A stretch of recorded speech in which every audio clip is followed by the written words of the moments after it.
Hello friends, welcome to our YouTube channel at Scholars Volcano. जैसा कि आप जानते हैं, हमने एचटेट को लेकर एक सुपरफास्ट सॉल्यूशन सीरीज की शुरुआत की है। इस कड़ी में ये हमारी दूसरी क्लास है, जिसमें हम आज प्रोवाइड करवाएंगे आपको एचटेट 2024 लेवल 2 का सुपरफास्ट सॉल्यूशन फॉर सीडीपी और एजुकेशन साइकोलॉजी या फिर चाइल्ड डेवलपमेंट एंड पेडागोजी। अगर आप डिटेल्स सॉल्यूशन चाहते हैं तो हमारे चैनल को लाइक, शेयर और सब्सक्राइब करें और प्लेलिस्ट पर जाएं, वहां आपको डिटेल्स सॉल्यूशन की वीडियो देखने को मिलेंगी। तो आइए बिना देरी किए हम अपनी इस क्लास की शुरुआत करते हैं। क्वेश्चन नंबर फर्स्ट, निम्नलिखित में से क्रिया को आरंभ करने, जारी रखने और नियमित करने की प्रक्रिया कौन सी है? अभिरुचि, अभिधारणा, अभिवृत्ति, अभिप्रेरणा। Which out of the following is the process of arousing, sustaining and regulating activity, interest, opinion, attitude और motivation? सही आंसर है ऑप्शन नंबर 4 यानी अभिप्रेरणा और मोटिवेशन। क्वेश्चन नंबर 2, अधिगम यानी सीखना के संबंध में कौन सा उपयुक्त कथन सही नहीं है? कथन उपयुक्त नहीं है। सीखना एक सार्वभौमिक प्रक्रिया है, सीखना व्यवहार में परिवर्तन नहीं है, सीखना समायोजन में सहायक है, सीखना एक स्थिति से दूसरी स्थिति में स्थानांतरित किया जा सकता है। Which is not an appropriate statement regarding learning. Learning is universal process, learning is not the change in behaviour, learning helps in adjustment, learning is transferable from one situation to another. तो इस question का सही answer है option 2, सीखना व्यवहार में परिवर्तन नहीं है, learning is not the change in behaviour.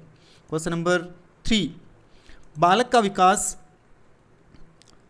विकास सिर से आरंभ होकर पैर की दिशा में होता है। यह कथन विकास के किस सिद्धांत से संबंधित है? विकास दिशा का सिद्धांत, विकास क्रम का सिद्धांत, निरंतर विकास का सिद्धांत, परस्पर संबंध का सिद्धांत। The development of child start from the head and moves towards the feet. The given statement is related to which theory of development? Principle of development direction, principle of development sequence, principle of continuous development, principle of inter relation. तो इस question का सही answer है option first, विकास की दिशा का सिद्धांत यानी principal of development of direction. Question number 4, निम्नलिखित में से कौन मॉडलिक संप्रत्यय से संबंधित है? Sigmund Freud, Thorndike, Albert Bandura, Guilford. In which of the following who is related to modeling concept? Sigmund Freud, Thorndike, Albert Bandura और गिलफोर्ड। तो इस क्वेश्चन का सही आंसर है वो है ऑप्शन 3, एल्बर्ट बेंडूरा, जो कि मॉडलिंग के संप्रत्यय से संबंधित है। Question number 5, एग्राफिया। एग्राफिया किसे कहते हैं? इसमें रोगी में पढ़ने की क्षमता समाप्त हो जाती है, इसमें रोगी में अपने विचारों को लिखकर अभिव्यक्त करने की क्षमता नहीं होती, इसमें रोगी में साधारण जोड़ घटाव करने की क्षमता नहीं होती, इसमें रोगी में वस्तुओं का नाम लेने की अक्षमता पाई जाती है। Agraphia is in this the patient loses the ability to read, in this the patient does not have the ability to express his thoughts in writing, in this the patient does not have the ability to do simple addition and subtractions, in this the patient is found to be unable to name the objects. तो इस question का सही answer है option 2, इसमें रोगी में अपने विचारों को लिखकर अभिव्यक्त करने की क्षमता नहीं होती। In this the patient does not have the ability to express his thoughts in writing. Question number 6, एक पारंपरिक कहावत के अनुसार जब लोमड़ी सभी प्रयास करने के बाद भी अंगूरों तक नहीं पहुंच सकी तो उसने कहा अंगूर खट्टे हैं। यह उदाहरण है प्रत्याहार का, युक्तिकरण का, प्रक्षेपण का, प्रतिगमन का। According to the traditional saying, when the fox could not reach the grapes despite all its efforts, it said that the grapes are sour. This is an example of withdrawal, rationalization, projection and regression. तो इस question का सही answer है वो है युक्तिकरण यानी rationalization. Question number 7, Maslow के आवश्यकता पदानुक्रमिक सिद्धांत के अनुसार निचले स्तर की प्रथम आधारभूत आवश्यकता मानी गई है संबंधता, दैहिक आवश्यकता, आत्मसिद्धि, सुरक्षा। According to the need hierarchy theory of Maslow, basic need at bottom level is consider belongingness, physiological need, self actualisation and security. तो इस क्वेश्चन का सही आंसर है वो है दैहिक आवश्यकता यानी फिजियोलॉजिकल नीड। क्वेश्चन नंबर 8, आप छात्र को कक्षा में बैठा सकते हो परंतु ज्ञान ग्रहण करने के लिए उसको बाध्य नहीं कर सकते। यह कथन सीखने के किस नियम से संबंधित है? तत्परता के नियम, अभ्यास के नियम, अनभ्यास के नियम, प्रभाव के नियम। You can make a student to sit in the class but can't force him to acquire knowledge. This statement is confirmed by which law of learning? By the law of readiness, law of exercise, law of disuse and by the law of effect. इस question का सही answer है law of readiness यानी तत्परता का नियम। जब तक बालक तैयार नहीं होगा आप उसको सीखने के लिए बाध्य नहीं कर सकते, आप उसको सिखा नहीं सकते। क्वेश्चन नंबर 9, सुधार विद्यालयों का संप्रत्य है मानसिक मंद बालकों के लिए, प्रतिभाशाली बालकों के लिए, विशेष अपराधी बालकों के लिए, सामान्य बालकों के लिए। The concept of reformatory school is for mentally retarded children, for gifted children, for juvenile delinquent children, for normal children. The right answer is option 3, विशेष अपराधी बालकों के लिए। क्वेश्चन नंबर 10, टॉलमैन के सिद्धांत का संबंध है ऊर्जा शक्ति से, कैथेसिस से, टोपोलॉजी से, विकास की अवस्थाओं से। Tolman's theory related to energy system, cathexis, topology, development stages. तो इस क्वेश्चन का सही आंसर है ऑप्शन नंबर 2 कैथेसिस, जो कि टॉलमैन से रिलेटेड है, और जो टोपोलॉजी है वो लेविन से रिलेटेड है। क्वेश्चन नंबर 11, निम्नलिखित में से किसमें मूल प्रवृत्ति संबंधित संवेग से मेल नहीं खाती? कौन सी ऐसी मूल प्रवृत्ति है जो संबंधित ऑप्शन से मेल नहीं खाती है या फिर संवेग से मेल नहीं खाती है? जैसे हास्य अमोद, आत्महीनता श्रेष्ठता की भावना, सामूहिकता एकांकीपन और निवृत्ति घृणा। In which of the following instincts does not match with the related emotion? Laughter, amusement, self abasement, feeling of superiority, gregariousness, feeling of loneliness, repulsion, disgust.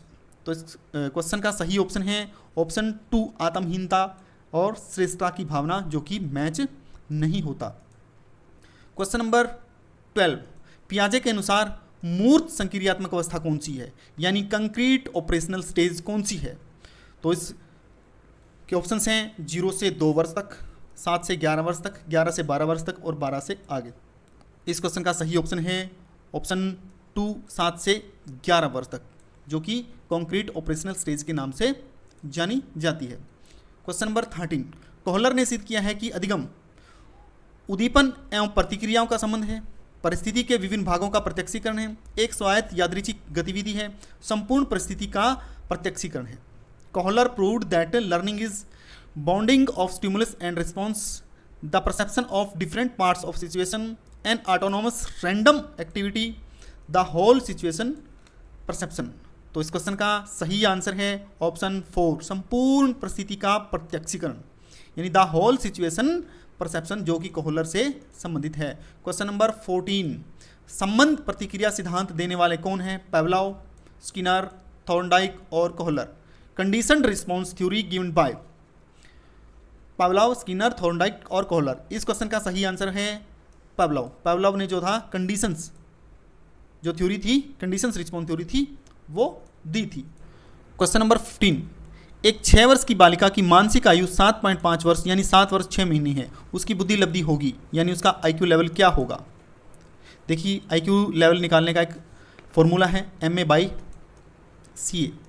MA means mental as divide by chronological S multiply 100 यानी उसकी मानसिक आयु और वास्तविक आयु। मानसिक आयु और वास्तविक आयु को जब डिवाइड करके 100 से गुणा कर दें तो वो बुद्धि लब्धि यानी IQ लेवल निकल के आ जाता है। तो इसमें हम अगर इसको अप्लाई करते हैं 7.5 डिवाइड बाय 6 मल्टीप्लाई 100, तो इसको अगर हम सोल्व करेंगे तो ये आएगा 125 यानी इसका सही जो आंसर है वो है ऑप्शन फर्स्ट 125। क्वेश्चन नंबर 16, निम्नलिखित कोहलबर्ग के नैतिक विकास सिद्धांत की अवस्थाएं हैं, निम्न में से एक को छोड़कर कौन सी है? रूढ़िगत, पूर्व रूढ़िगत, संवेदीगामक, पश्चात रूढ़िगत यानी conventional, pre conventional, sensory motor और पोस्ट कन्वेंशनल। जो कोहलबर्ग थे उनका जो नैतिक सिद्धांत था उसकी 3 अवस्थाएं थी, कौन सी? कन्वेंशनल, प्री कन्वेंशनल और पोस्ट कन्वेंशनल।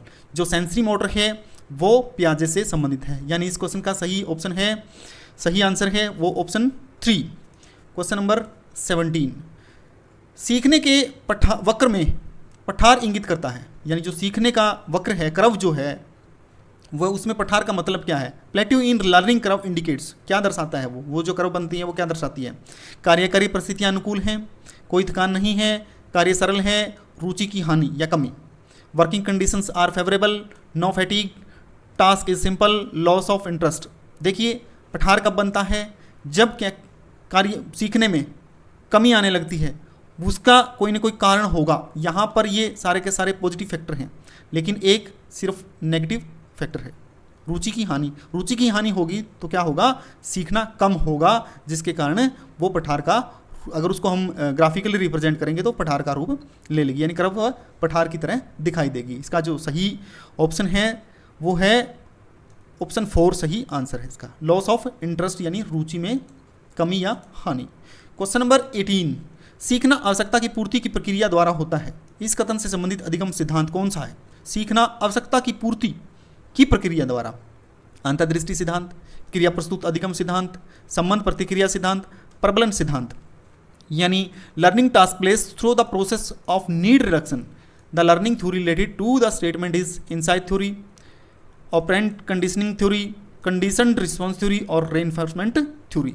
तो जो सही आंसर है इसका वो है ऑप्शन 4, यानी प्रबलन सिद्धांत और रेनफोर्समेंट थ्योरी। क्वेश्चन नंबर 19, सृजनशीलता के पोषण एवं संवर्धन हेतु मस्तिष्क उद्वेलन विधि का प्रतिपादन किसने किया था? मायर्स ने, टॉरेंस ने, ऑसबॉर्न ने, गार्डन ने। Who postulated the brainstorming method for fostering and boosting creativity? तो इसका जो सही आंसर है वो है ऑप्शन 3 ऑसबॉर्न। ऑसबॉर्न ने ही क्या है मस्तिष्क उद्वेलन यानी ब्रेनस्टॉर्मिंग जो मेथड है उसको इन्वेंट किया था, यानी प्रतिपादन इसका उन्होंने किया था।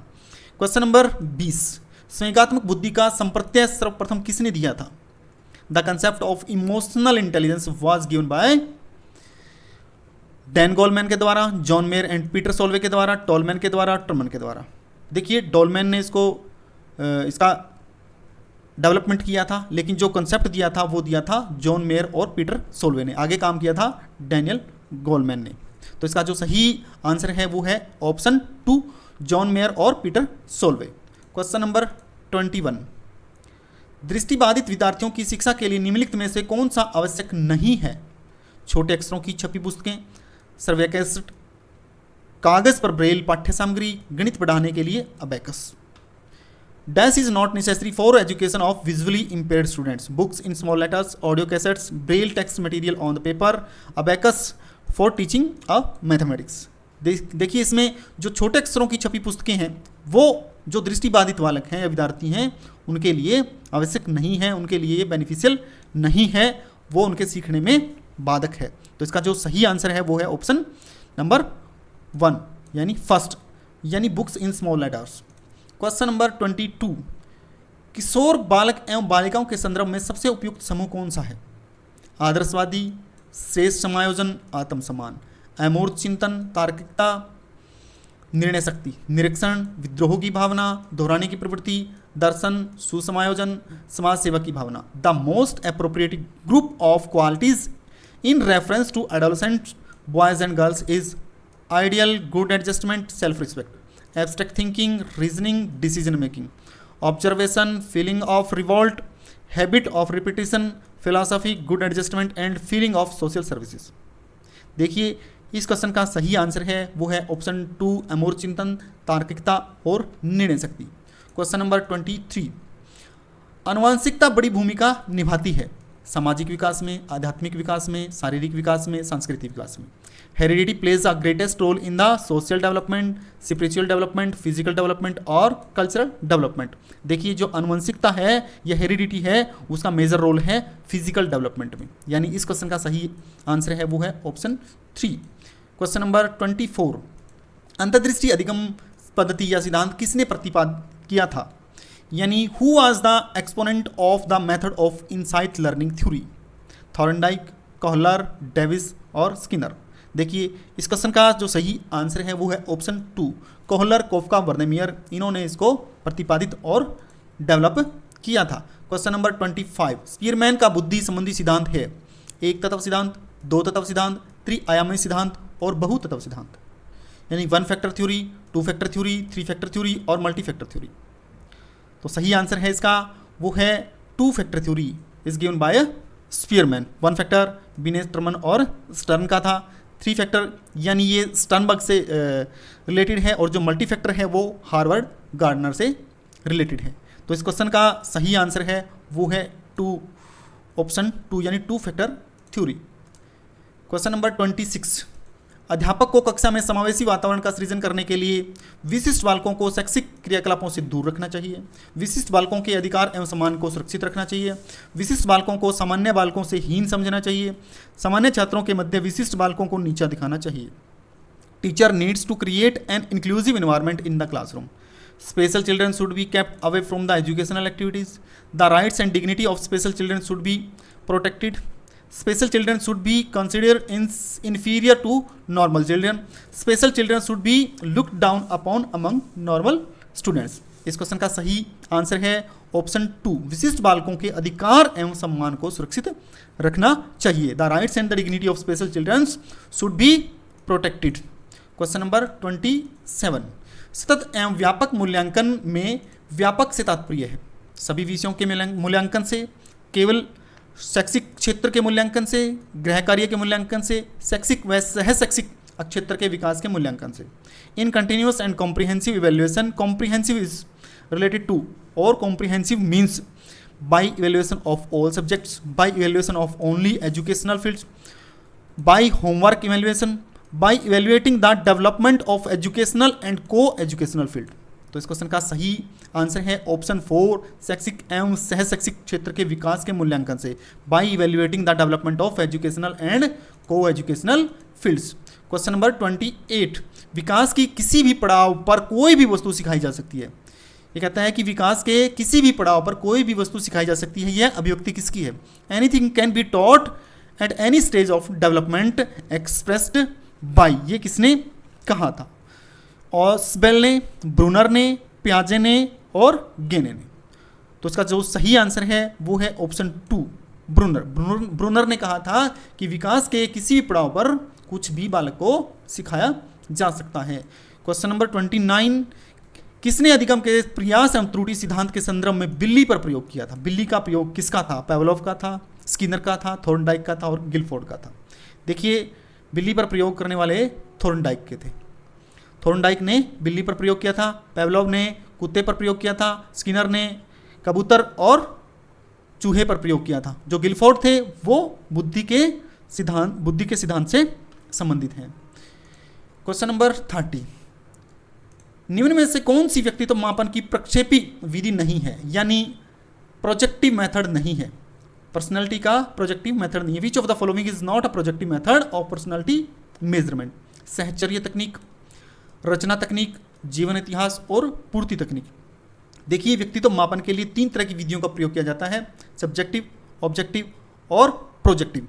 तो प्रोजेक्टिव में आती है सहचर्य, रचना और पूर्ति, लेकिन जो जीवन इतिहास है वो सब्जेक्टिव मेथड है।